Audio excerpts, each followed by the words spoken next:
বিসমিল্লাহির রহমানির রহিম। আসসালামু আলাইকুম।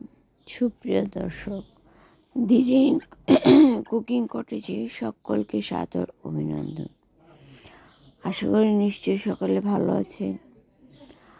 আমিও আলহামদুলিল্লাহ ভালোই আছি সব কিছু মিলিয়ে।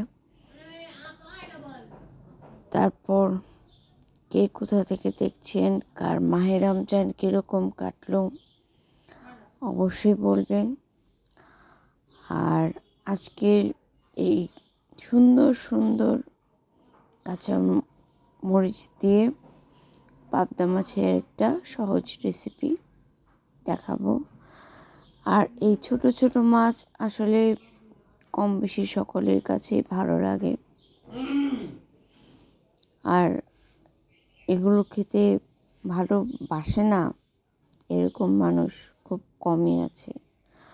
কারণ আমরা যে মাছে ভাতে বাঙালি, যে যত দূরেই যত টুইন টাওয়ারে বসবাস করি না কেন, মাছ হলে তো কথাই নেই।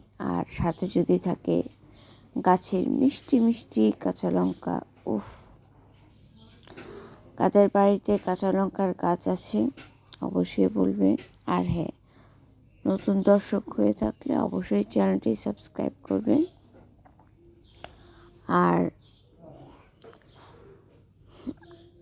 এরকম দেশি মাছ খেতে কে কে ভালোবাসেন নিশ্চয়ই জানাবেন। আমার ভালোই লাগে। আর ভালো লাগে একটু ইউনিক এবং ইনোভেটিভ স্টাইলে রান্না করতে।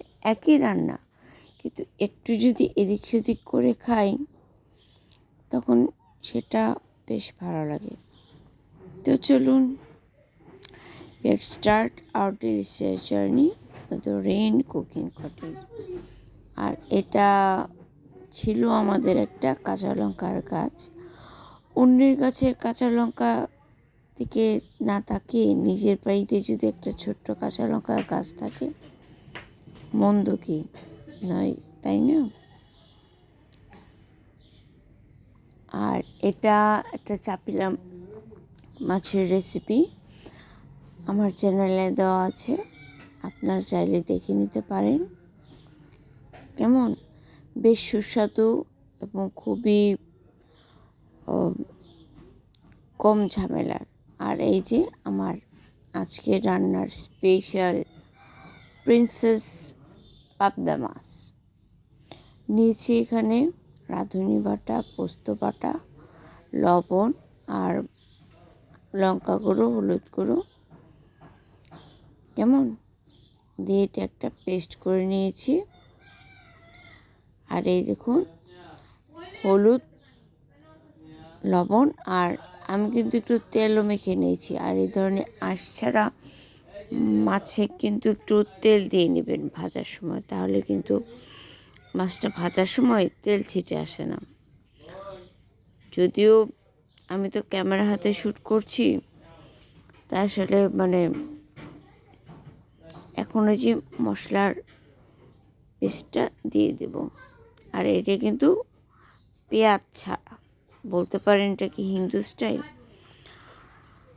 তো বলতেই পারেন, অ্যাজ ইউ উইশ, যা বলার নিশ্চয়ই বলবেন। এটা মিনিট 5 ফুটিয়ে তারপর দেখুন দুর্দান্ত হয়। সুন্দরী সুন্দরী কাঁচা লঙ্কার সাথে এরকম একটা পাবদা মাছের ভুনা একবার হলেও ট্রাই করবেন। আমার মনে হয় কারো খারাপ লাগার কথা না, স্পেশালি যারা দেশি মাছ খেতে ভালোবাসেন।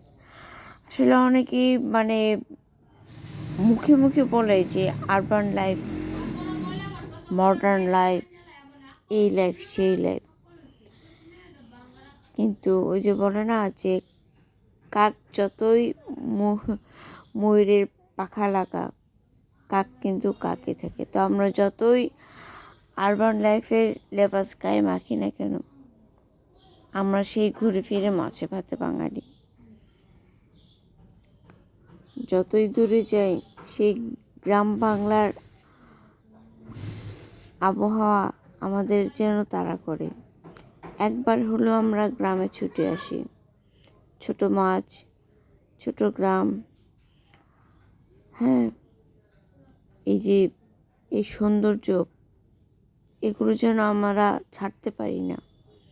তাহলে কেন আমরা শহরের দিকে ছুটে বেড়াই? আমরা প্রয়োজনে তাগিদে যেতে হয়, কিন্তু আমাদের চাহিদাটা কেন শহরে থাকে? এটা আমার কাছে একটা প্রশ্ন। আর কারা কারা এই প্রশ্নের সাথে একমত বলবেন। আজ এ পর্যন্ত। আল্লাহ হাফেজ।